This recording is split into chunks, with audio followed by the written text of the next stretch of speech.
વાગરા તાલુકાના અરગામા અને સલાદરાની વચ્ચે મેઇન રોડ પર આઈસર ટેમ્પો પલટી ખાતા 40 થી વધુ કંપનીના કામદારોને ઈજા પહોંચી હતી.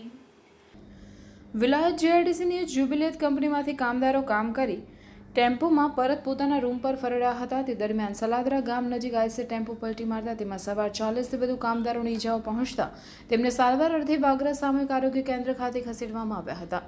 ઉલ્લેખનીય છે કે વિલાયત સાયખા જીઆઈડીસીમાં ઘણી બધી કંપનીઓ આવેલી છે, જેમાં લોડિંગ વાહનોમાં કંપનીના કામદારોને લઈ જવા તથા લાવવા માટે પ્રાઇવેટ ગાડીઓ જેવા કે પિકઅપ ટેમ્પો, આઈસર ટેમ્પો જેવા વાહનોનો ઉપયોગ કરવામાં આવે છે, જેમાં તેમને ખીચોખીચ ઘેટા બકરા સમાન કામદારોને બેસાડવામાં આવે છે. જેથી અરગામા અને સલાદરા ગામ વચ્ચે રાત્રિના 10 વાગ્યાના સુમારે આઈસર ટેમ્પો પલટી ખાતા 40 થી વધુ લોકોને ઈજાઓ પહોંચવા પામી હતી.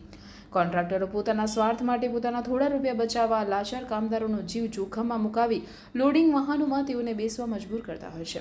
આવા ખીચોખીચ પેસેન્જર ભરી ટેમ્પો, પિકઅપ જેવા વાહનો દિવસભરમાં 2 થી 3 ટ્રીપ મારતા હોય છે. ત્યારે આરટીઓના નિયમોનો ભંગ કરી ગાડીઓના માલિકો અને કંપનીના કોન્ટ્રાક્ટરો લોકોના જીવન સાથે ખેલી રહ્યા હોય તેવું લાગી રહ્યું છે.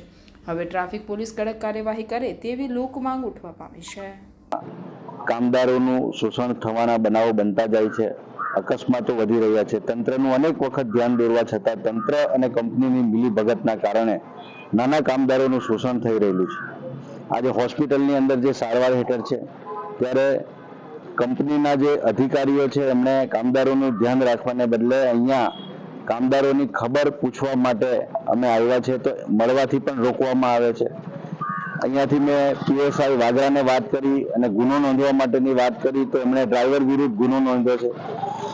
આજે એસપી સાહેબને પણ મળી અને ઉચ્ચ અધિકારીઓને મળીને પણ આ બનાવની અંદર કંપની સામે અને કંપનીના જવાબદાર કોન્ટ્રાક્ટરની સામે ગુનો નોંધાઈ અને કાયદેસરની કાર્યવાહી હાથ ધરાઈ.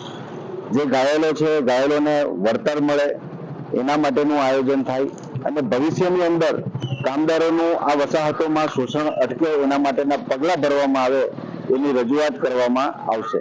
આજે સમગ્ર ઘટના કાલે બની છે તો એ કઈ કંપનીમાં કામદારો જતા હતા એવું કઈ ધ્યાનમાં? એ જ્યુબિલન્ટ કંપનીની અંદર આ કામદારો જતા હતા.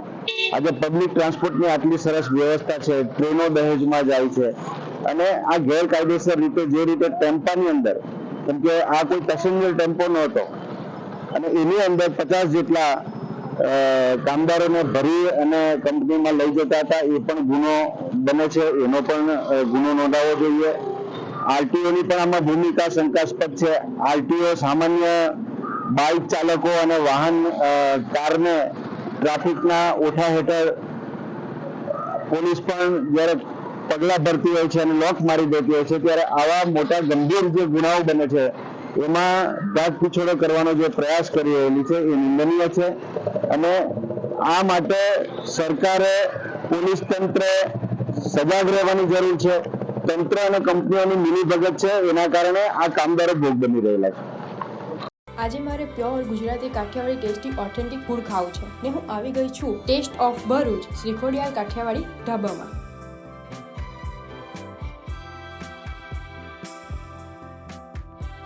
આટલી બધી વેરાયટી અને તે પણ કાઠિયાવાડી ફૂડમાં, ભાઈ મેં તો બીજે ક્યાંય નથી જોઈ.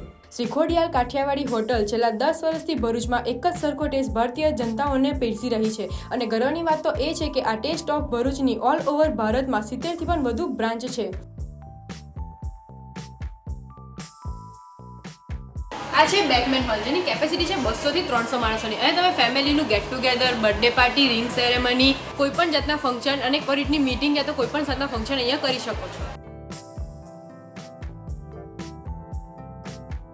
હું તો આવી ગઈ. તમે કોની રાહ જોઈ રહ્યા છો? તમે પણ આવી જાઓ જલ્દીથી. શ્રીખોડિયાર કાઠિયાવાડી ધાબા, ટેસ્ટ ઓફ ભરૂચ, ડીમાર્ટની સામે, એબીસી ચોકડી પાસે, નેશનલ હાઈવે નંબર 8, ભરૂચ.